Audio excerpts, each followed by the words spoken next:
जय जय शङ्कर हर हर शङ्कर जय जय शङ्कर हर हर शङ्कर जय जय शङ्कर हर हर शङ्कर जय जय शङ्कर. பண்பாடு தெய்வத்தின் குரல் 4ஆம் பாகம். கவிகளின் தன்மான உணர்ச்சி. மன்னரும் குழந்தையும் பரஸ்பர பாராட்டு. ஷாஹஜி மீனாட்சி அம்மனை தரிசிப்பதற்காக மதுரைக்கு போயிருந்தார். கூடவே வித்வான்களின் பரிவாரத்தையும் அவர் அழைத்து கொண்டு போனதால் குட்டிக்கவியின் அப்பா, குட்டிக்கவி ஆகிய 2 பேருக்கும் ஜெகன்மாதா மீனாம்பிகையின் தரிசன பிராப்தி கிட்டிற்று. அம்பாளை பார்த்த மாத்திரத்தில் ஷாஹஜியின் வாயில் இருந்து ஆசுகவியாக ஸ்லோகம் வந்தது. வார்த்தை ஜாலம் உள்ள ஸ்லோகமாக அது இருந்தது.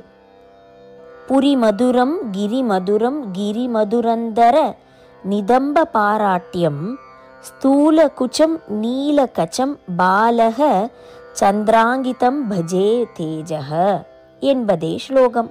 முதலில் மதுரம் மதுரம் என்று 2 முறை வந்ததற்கு பொருந்த கரிம துரந்தர என்பதையே கரிமதுரந்தர என்று பிராசம் போட்டு சொன்னேன். அம்பாள் வாசம் செய்யும் ஊரின் பெயரே இனிமை. மதுரம், மதுராபுரி, புரிமதுரம். அம்பாளுடைய வாக்கு அல்லது அவளுடைய பேர் என்று வைத்துக் கொள்ளலாம். அதுவும் இனிமை. கிரி மதுரம். அப்புறம் அவளுடைய மதுரமான ரூபத்தை வர்ணித்து நீலகஷம் என்று அவளுடைய கரிய கூந்தலையும் அதிலே அவள் தரித்திருக்கிற பிறை மதியையும் சொல்லி பாலக சந்திராங்கிதம் என்று சொல்லி இப்பேற்பட்ட ஒரு தேஜசாக்கும் அம்பாள் என்று முடித்திருக்கிறது.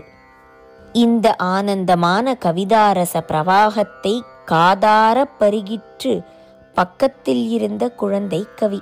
உடனே அதுவும் ஆசு கவியாகி ராஜாவையே பாராட்டி பாடிவிட்டது. ராஜா பண்ணியதற்கு மேலே வார்த்தை ஜாலம் பண்ணி பாடிவிட்டது.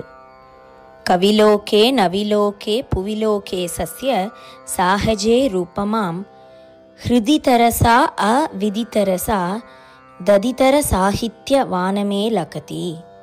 முதல் பாதிக்கு அர்த்தம் உலகத்தை ஆளுபவனான ஷாஹஜிக்கு. ஷாஹஜி என்று ஸ்லோகத்தில் இருக்கிறது. உவமிக்கும்படியாக பூமியில் கவிலோகம் முழுதிலும் நான் எவரையும் பார்க்கவில்லை என்பது. இதில் கவிலோகேவுக்கு அப்புறம் நவிலோகே என்று இருப்பது ந விலோகே என்று பிரியும். லோகேசனாய் உள்ள ஷாஹஜிக்கு உபமானமாகிறவரை பூலோகத்திலே கவிலோகே கவி உலகில் ந விலோகே பார்க்கவில்லை. பூலோகத்திலே லோகேசனாய் உள்ள என்கிற இடத்தில் புவிலோகேசஸ்யே என்று வருவதற்குள்ளும் ஒரு வியோகே இருக்கிறது. 2ஆம் பாதியில் முதல் வார்த்தை ஹிருதிதரசா என்று பிரியும்.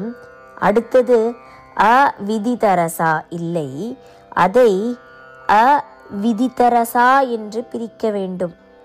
தத் இதர சாகித்ய என்பதிலேயும் ஒரு தரசா வந்து உட்கார்ந்து கொண்டு இருக்கிறது. முதல் பாதியில் 3 விலோகே, 2ஆம் பாதியில் 3 தரசா. 2வது வரியில் குழந்தை கவி இப்படிப்பட்ட ராஜாவுடைய கவிதா வாக்கை தவிர வேறெந்த சாகித்ய வாக்குகளிலும் இப்பேற்பட்ட ரசத்தை காண முடியாததால் அவை எதுவும் இதுபோல சடேரென்று என் ஹிருதயத்தில் ஒட்டிக்கொள்ளவில்லை என்கிறது. ராஜாவுக்கு சர்டிஃபிகேட் கொடுக்கும் போதே தனக்கும் சர்டிஃபிகேட் கொடுத்து கொண்டிருக்கிறது, தனக்கு கவிதாரச ஞானம் நன்றாக உண்டு என்று. மற்ற எல்லாருடைய கவிதையிலும் காண முடியாத ரசத்தை தன்னால் ஷாஹஜியின் கவிதையிலேயே காண முடிகிறது என்கிறது. ஷாஹஜியின் வாக்கே அதன் ஹிருதயத்தில் சடேரென்று ஒட்டிக்கொள்கிறதை குறிப்பால் சொல்கிறது. தரசா என்றால் சடேரென்று லகதி ஒட்டிக்கொள்கிறது. ராஜாவை உதாசீனமாக பேசுவதற்கு தைரியம் வேண்டுமென்றால் ஒரு குழந்தையாகப்பட்டது அவனுக்கு சர்டிபிகேட் கொடுப்பதற்கு அதைவிட தைரியம் வேண்டும். அம்பாள் சன்னிதானத்திலே அரசன் தன்னை மறந்து கவிதை பண்ணின போது மற்ற பெரிய வித்வான்கள் கூட அதை கேட்டுக்கொண்டு அடக்கமாகத்தான் இருந்தார்கள்.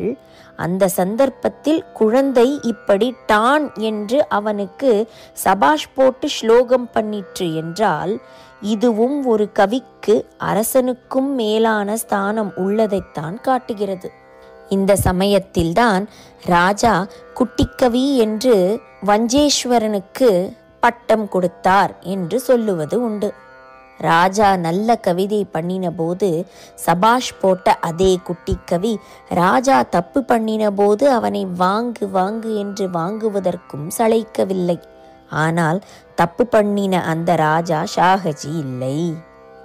ஜெய ஜெய சங்கரா, ஹரஹர சங்கரா, மகா பெரியவாச்சரணம்.